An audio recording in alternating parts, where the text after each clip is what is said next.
Hola a todos, hoy nos encontramos en el Centro Regional Santa Bárbara de la Universidad Pedagógica Francisco Morazán, en el que les vamos a hablar de un tema muy importante en el ámbito educativo, que es la vulnerabilidad social en la educación. Y es por eso que hoy tenemos una invitada muy especial, la cual nos hablará sobre este tema. Ella nos podrá explicar de mejor manera lo que sucede en los centros educativos. Y tenemos a nuestra querida amiga Kaylee Majano. Ella es abogada, así que saluden a todos. Bueno, un gusto estar aquí con ustedes. Agradezco este espacio, ¿verdad? Porque va a ser un espacio que nos va a servir para formarnos, para compartir ideas, conocimientos. Sí. Y como usted lo decía, la parte que yo voy a abordar dentro de la vulnerabilidad social, que es tan amplia, es la parte legal y con un enfoque en derechos humanos, que ha sido mi experiencia laboral. Cuando hablamos de vulnerabilidad estamos hablando de peligros y es por eso que los niños, inclusive los docentes, necesitan a alguien que los defienda y por eso dijimos, Kaylee nos puede ayudar. Y es por eso que hemos realizado algunas preguntas de acuerdo al tema para que ella nos pueda solventar estas dudas. Y la primera es, ¿cuáles son los problemas más comunes que enfrentan tanto los estudiantes como las familias en el sistema educativo? Bueno, el informe del año pasado de la Oficina del Comisionado Nacional de Derechos Humanos nos da una radiografía del sistema educativo en relación a que el sistema educativo, el principal reto que está enfrentando en este momento es la inclusión de las personas con discapacidad. Cómo abordar desde centros educativos que sean espacios adecuados, ¿verdad?, con una infraestructura idónea para el acceso a rampas, para que las personas con discapacidad puedan tener una acercamiento a estos espacios también. ¿Por qué lo mencionamos como la principal situación de riesgo o problema o como una situación de vulnerabilidad? Porque nuestra normativa nacional e internacional nos dice que los espacios pueden ser también una situación de riesgo. Entonces, que los estudiantes, los alumnos, los docentes tengan espacios o una infraestructura adecuada les va a garantizar que estos espacios no sean un obstáculo para poder acceder a ellos, ¿verdad? También que los centros educativos sean libres de prejuicios, libres de estereotipos, ¿verdad? Que dentro de un espacio o un centro educativo no encontremos palabras que sean de forma discriminatoria o palabras que puedan tener como consecuencia una afectación a la integridad física. Entonces, eso, este informe del CONADE del año pasado nos refleja como principal queja o como principal reclamo de la ciudadanía hacia el sistema educativo, hacia la SEDUC, que el sistema educativo debe de tener docentes especializados para formar personas con discapacidad, que sean espacios abiertos, accesibles, y también nos señala otra situación que ha estado también como un sistema de alerta, es el tema de la permanencia de niños en los centros educativos. La PNUD el año pasado presentó un informe del sistema educativo en Honduras y señala que de cada 10 niños que se inscriben al sistema educativo, solo 6 niños continúan la primaria y de estos solo 3 niños se llegan a graduar. Entonces, ¿cómo el docente, cómo el padre de familia y cómo el niño puedan hacer que los centros educativos llamen la atención del niño y también se puedan crear estructuras o espacios donde los niños puedan permanecer mayor tiempo, ¿verdad? Y que terminar su educación primaria? También tenemos dentro de las instituciones que recibimos quejas del sistema educativo, hay otros problemas también que igualmente son grandes, como el tema del acoso sexual, ¿verdad? Que deben ser espacios libres de acoso sexual, tanto de docentes hacia alumnos, ¿verdad? Y también con otro personal administrativo, espacios donde sean libres de todo tipo de acoso escolar, que usted me comentaba extra de este espacio, que han recibido formación en el tema de acoso escolar, bullying, que eso es también algo que se debe de evitar en un centro educativo. Y también el tema de deserción escolar es un problema que el sistema educativo está enfrentando, ¿verdad? ¿Por qué se está dando la deserción escolar? Pues puede ser porque muchos niños están migrando hacia otros países y la migración puede ausentarlos de los centros educativos. Entonces, uno de los más principales sería que los niños no son incluidos. Sí. Y empieza lo de la discapacidad, el acoso. Esos serían los más comunes que usted ha visualizado en su transcurso de su carrera profesional. Sí, el informe es muy claro y como bien lo señala, el sistema educativo debe generar espacios porque la discapacidad no es tanto de la persona, la discapacidad es de los espacios.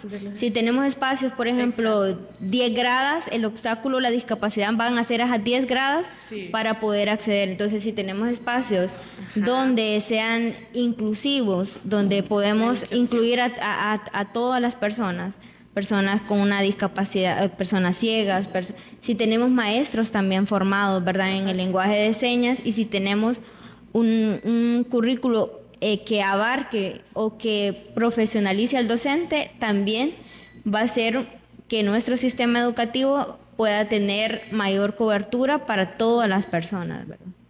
Ok. Siguiendo con las preguntas, la número 2 sería, ¿cuál es el apoyo que se les brinda a los estudiantes que se encuentran en una situación de vulnerabilidad? Bueno, depende en materia legal y también en materia de derechos humanos, que el marco legal es muy generalizado, pero cada caso va a requerir un apoyo diferente. Por ejemplo, si estamos hablando de casos de un niño o de una niña, depende la situación o depende la persona vulnerada, ¿verdad?, se va a abordar y el apoyo va a ser distinto. Tenemos instituciones como la CENAF, que antes era la DINAF, que aborda el tema de niñez en situación de vulneración de derechos.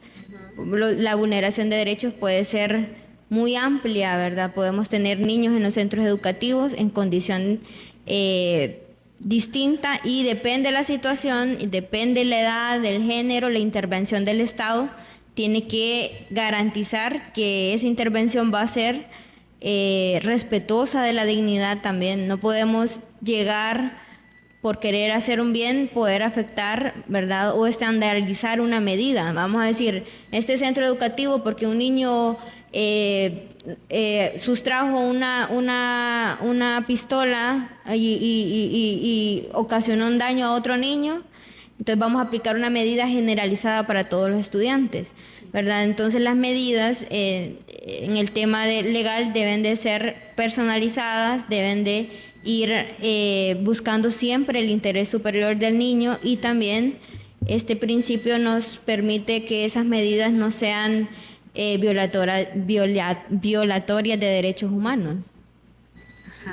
Entonces, ahí el principal sería el niño o la persona que está siendo vulnerable. Sí, el niño y las características que sea, que si la edad, si el estudiante es hombre o mujer, o si es de la comunidad LGTBI, para que la intervención, o si es una persona con discapacidad, si es una persona afro-hondureña, depende del grupo de estudiantes que se vaya a abordar, se deben de ver la categoría de intervención para poder dar una medida, ¿verdad? Las medidas no pueden ser generalizadas porque violentarían el derecho a una persona. No va a abordar una situación como la que le mencionaba de un arma a una situación, por ejemplo, que quiera mostrar una medida de higiene o de aseo del centro educativo. Entonces debe ver a qué sector se va a ir, qué busca con la medida de la intervención que va a aplicar. Y más que todo, ¿quién es el niño en sí? Porque como lo las menciona, características de la sociedad donde él pertenece, o su cultura, sus tradiciones, supongo, sí, algo así va. Sí. Bueno, y cuéntenos usted, basada en sus experiencias, que usted ha visto varios tipos de vulnerabilidad en educación, ¿cuál ha sido en sí el rol del docente? ¿Qué papel ha jugado él ahí? Y ¿cómo cree usted que su comportamiento debe ser el apropiado para abordar estos temas? Porque yo considero que en un caso de vulnerabilidad el docente se ve como que muy apretado y quizás no sabe qué hacer. Entonces, una buena formación sería que usted nos explique si en el caso de nosotros como futuros docentes o algunos compañeros que ya ejercen la docencia, se ven en un caso de estos, cómo ellos deben de comportarse para poder solucionar o poder lograr que el niño más que todo se sienta cómodo, porque hablándolo en temas anteriores hablamos sobre el clima nutritivo, que es lo que le explicaba a usted, clima tóxico. Entonces pienso que si el niño se siente vulnerable, el clima para él siempre va a ser tóxico. Entonces, ¿cómo el docente debería de comportarse ahí? Sí. Miren, la Constitución de la República dice que los docentes son funcionarios públicos, ¿verdad? Y como funcionario público tiene obligaciones, ¿verdad? Porque está dando un servicio público que es la educación, ¿verdad? Entonces, es importante que el docente tenga claro y que respete los protocolos de atención a grupos especiales. Los centros educativos deben de tener o en condición de vulnerabilidad deben de tener protocolos de atención que aborden esta situación. Por ejemplo, hay muchos centros educativos que tienen reglamentos escolares que violentan el Código de la Niñez, tienen medidas, por ejemplo, como la suspensión de 3 días, la expulsión, que esas son medidas, o el no acceso al centro educativo, cerrar un centro educativo, el portón, si llega tarde le cierran el portón.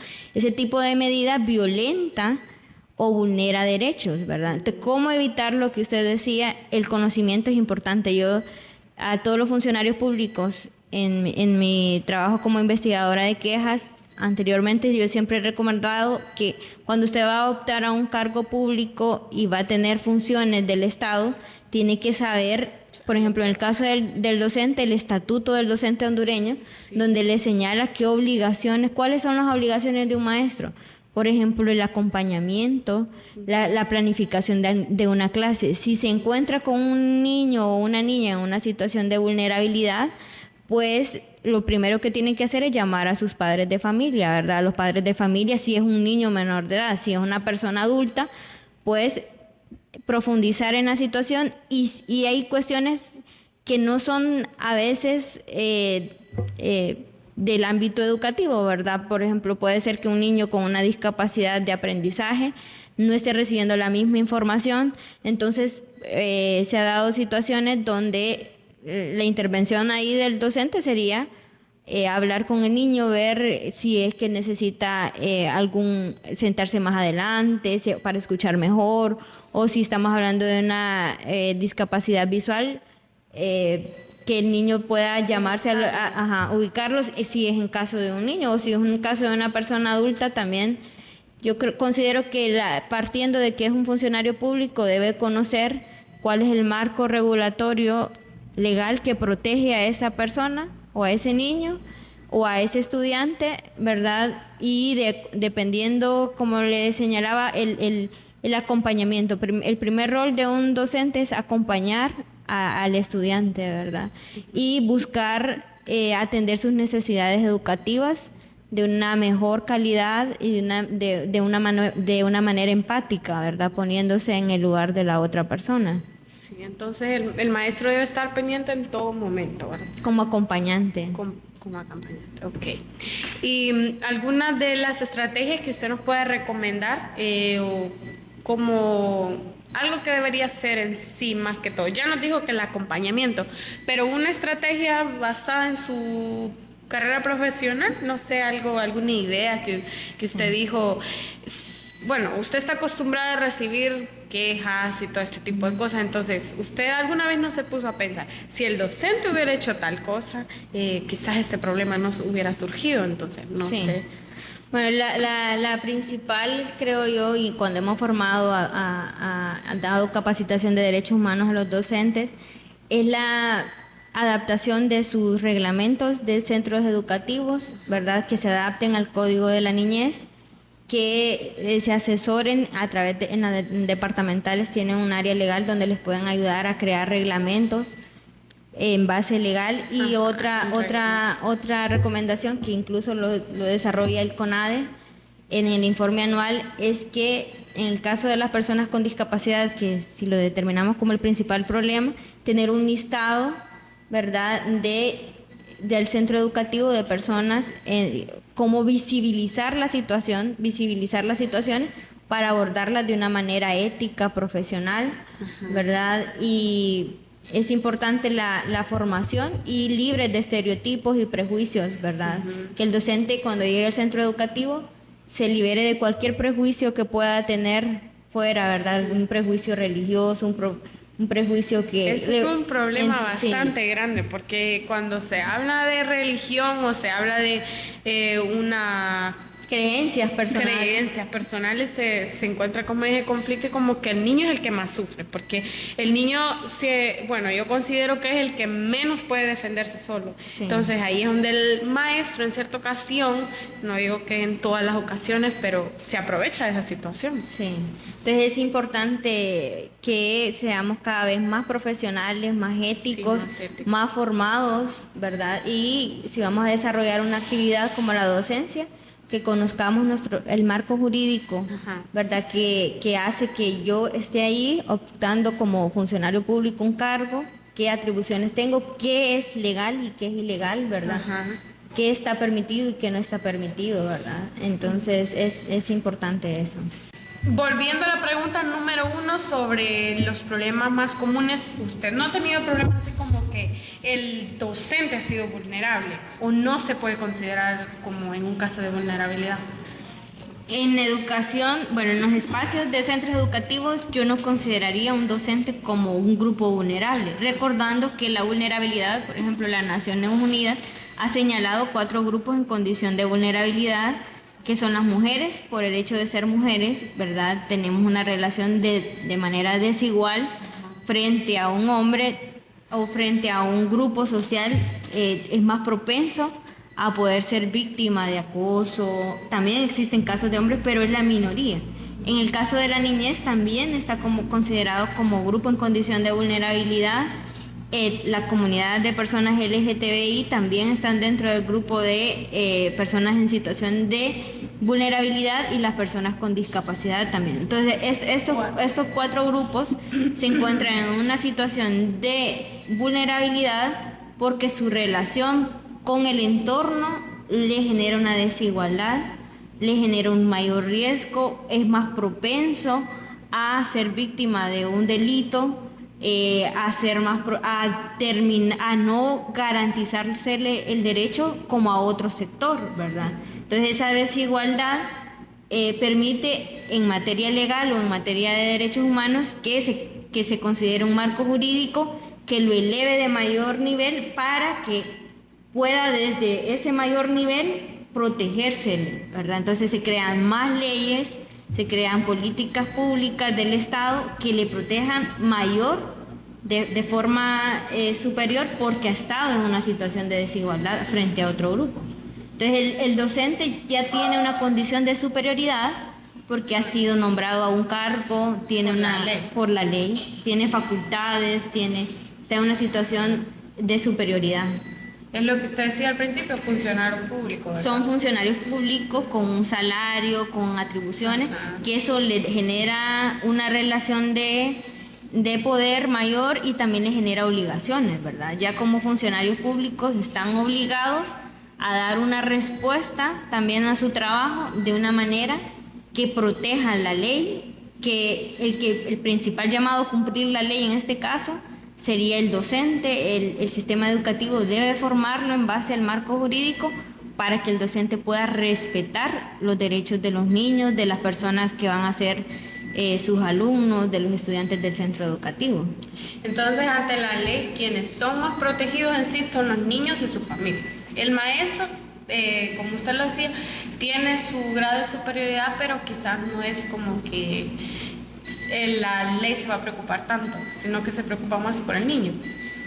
La ley crea grupos o establece grupos, todos somos iguales ante la ley, sí, tanto el docente como el alumno, pero hay un marco de protección distinto o superior para, por ejemplo, un caso de un niño que sea o de una niña que sea menor de 14 años, la ley lo va a proteger de una manera integral a una persona mayor, considerando que el que está en una situación de vulneración es un grupo en específico, ¿verdad? Igual que, por ejemplo, el caso de las mujeres, se crean leyes específicas, ¿verdad? Por ejemplo, tenemos la ley de equidad de género, la ley de igualdad de los derechos de la mujer. Entonces, el marco general de protección es mayor porque este grupo ha venido en una desigualdad y tiene antecedentes que le dicen al Estado, ojo, aquí hay un grupo en una situación de vulneración, entonces hay que establecer leyes que lo protejan o garantías constitucionales que sean más rigurosas para su protección.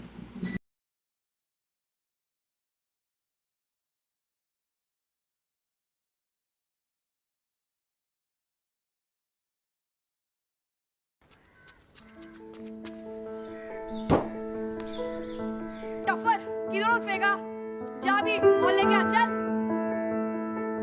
Read the first sentence and point out the adjectives. ये तो natural. Read the dancing letters. Trying to be funny?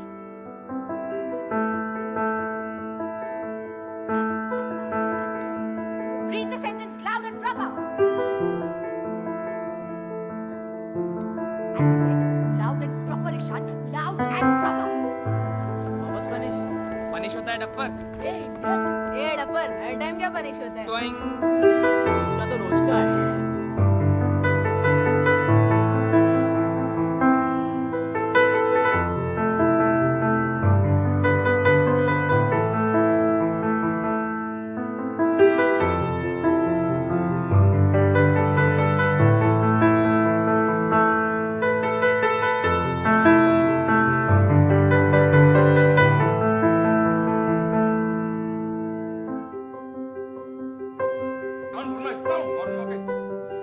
किसने लिखा है अपना नोट?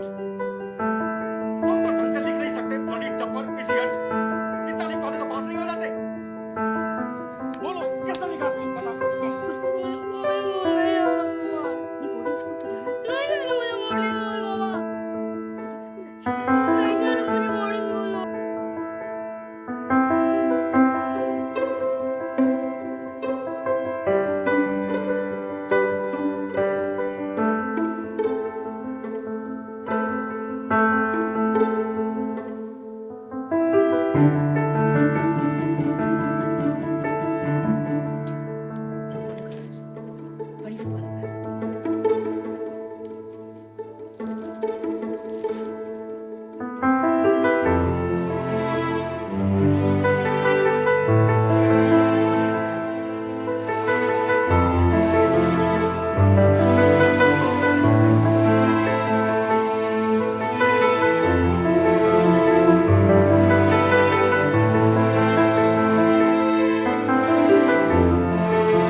अजीब आदमी है।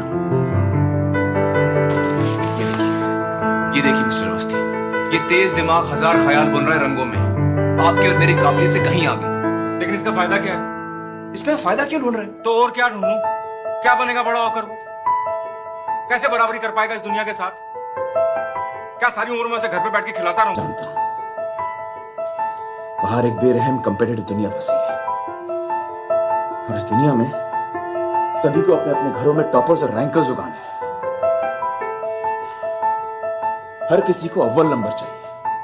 Doctor, engineer, management, इससे कम तो बर्दाश्त ही नहीं। 95.5%, 99.6%, 95.7%, इससे कम तो गाली के बराबर। क्यों? अरे जरा सोचो, हर बच्चे की अपनी खूबी होती है, अपनी काबिलियत होती है, अपनी चाहत होती है, लेकिन नहीं, हर उंगली को खींचकर लंबी करने में लगे हैं सब। लगे रहो, चाहे उंगली क्यों ना टूट जाए।